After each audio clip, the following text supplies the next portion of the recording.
একটু আগে আমরা সম্পৃক্ত এবং অসম্পৃক্ত দ্রবণ পড়ছি, কিন্তু এখন আমাদেরকে পড়তে হবে সম্পৃক্ত এবং অসম্পৃক্ত বাতাস বা বায়ু। এটা আসলে কেমন? দেখো, একটু আগে তুমি জানছো শুষ্ক এবং আর্দ্র বাতাসটা কি জিনিস। শুষ্ক বাতাসের ভিতরে কোনো প্রকার জলীয় বাষ্প থাকবে না। তো আমি এখানে ছোট করে একটু ইন্ডিকেট করে দিছি যে এরকম করে যদি আমি কোনো কিছু লিখি, তার মানে সেটা বায়ুর অণু বা গ্যাস অণুকে প্রেজেন্ট করবে শুধুমাত্র। এই যে ছোট যে সার্কেলটা শুধুমাত্র বায়ুর অণু বা গ্যাস অণু। তো এটা হবে আমাদের শুষ্ক বাতাস বা শুষ্ক বায়ু। এরপরে এখানে একটা বড় সার্কেল করছি, সেটা হচ্ছে জলীয় বাষ্পের কণা। কেন এমন? মনে করো এটার ভিতরে এমন আছে, এই ছোট ছোট কণাগুলো আছে এবং সেই সাথে জলীয় বাষ্পগুলোও আছে। তাহলে এইটাকে কি বলা হবে?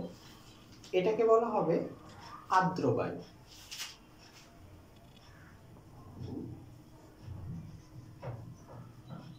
এটার আরো একটা নাম আছে সিক্ত।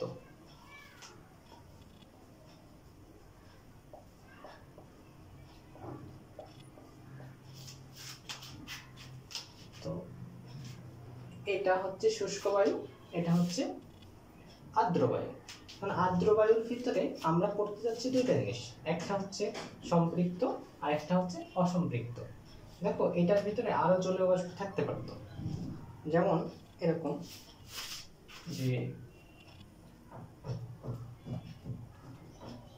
বায়ুর অণুগুলো আছে এখানে, এরপরে আমি জলীয় বাষ্পগুলোও দিলাম অনেক বেশি। যতটুকু সে ধরতে পারে, যতটুকু সে নিতে পারবে সেটা হবে জলীয়, মানে সম্পৃক্ত আর কি। তো এইখানে তুমি যেটা দেখতে পাচ্ছ সেটাও আর্দ্র বায়ু, এখানে যেটা দেখতে পাচ্ছ সেটাও আর্দ্র বায়ু, বাট এটা হবে অসম্পৃক্ত আর এটা হবে সম্পৃক্ত। সম্পৃক্ত আর অসম্পৃক্ত কনসেপ্ট তো ক্লিয়ার, এটা ওইখান থেকে আসছে। তো এখন আমরা যদি এইখানকার মোট চাপটা হিসাব করি, অর্থাৎ এইটার ভিতরে টোটাল কত চাপ আছে, তো সেটা দেখো এই সূত্রটা দিয়ে আমরা কাজ করতে পারি। শুষ্ক বায়ুর চাপ প্লাস জলীয় বাষ্পের চাপ। শুষ্ক বায়ুর চাপ বলতে এখানে এটাকে যদি ধরি পি এটিএম, তাহলে সেটা হবে পি এটিএম। আর জলীয় বাষ্পের চাপকে আমরা নরমালি ছোট হাতের এফ দিয়ে প্রেজেন্ট করি। তাহলে বায়ুর মোট চাপ পি সমান হবে পি এটিএম প্লাস এফ। ওকে, এফটা কি হবে? জলীয় বাষ্পের চাপ। এখানে এফটা হবে জলীয় বাষ্পের চাপ। এই যে জলীয় বাষ্পের চাপ, এফ কিসের উপর ডিপেন্ড করে জানো? এফ ডিপেন্ড করে জলীয় বাষ্পের ভরের উপর, মানে জলীয় বাষ্পের ভরের সমানুপাতিক। দেখি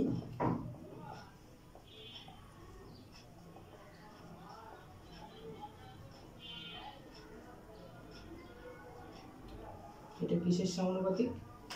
এফ এর সমানুপাতিক। মানে ভর যদি বেড়ে যায় জলীয় বাষ্পের চাপটাও বেড়ে যাবে।